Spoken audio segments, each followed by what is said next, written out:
இயேசு கிறிஸ்துவின் இனிய நாமத்துக்கு மகிமை உண்டாவதாக. இந்த நாட்களிலே கூட ஒரு வேத பகுதியை வாசிப்போம். மார்க்கு சுவிசேஷம் 1ஆம் அதிகாரம், அது 40வது வசனம்.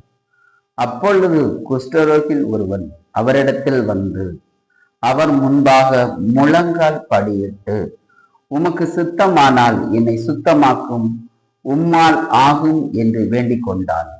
இயேசு மனதுருகி அவன் கையை நீட்டி அவனை தொட்டு, எனக்கு சுத்தம் உண்டு, நீ சுத்தமாகு என்றார்.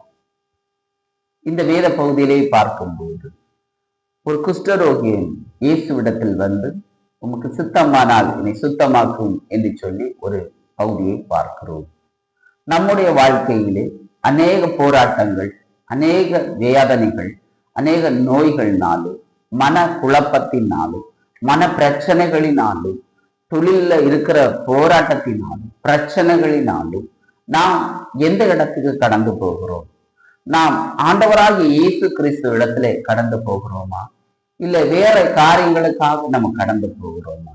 நம்ம பாவ வழிகளிலே இப்படி ஒரு பிரச்சனைகள், மனவேதனைகள், துன்பங்கள் இருக்கும் போது ஆண்டவராகிய இயேசு கிறிஸ்து கிட்ட நம்ம போகும்போது அவர் நம்மளை தொட்டு எல்லா காரியத்தையும் சுகமாக்க வல்லமை உள்ளவராய் இருக்கிறார்.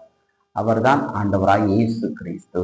அந்த இடத்துல சொல்லப்பட்டிருக்கு, இயேசு மனதுருகி கையை நீட்டி அவனை தொட்டு என்று சொல்லப்பட்டிருக்கிறது. நாம் எல்லா வேதனைகளோடு இருக்கும் போது நாம் போகிற பாதை எப்படிப்பட்ட பாதையா இருக்கிறது?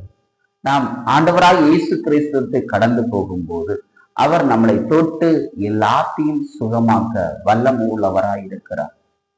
நாம் அதை புரிந்து கொள்ள வேண்டும். ஆண்டவர் இந்த வார்த்தை மூலமாக உங்களை ஆசீர்வதிப்பாராக.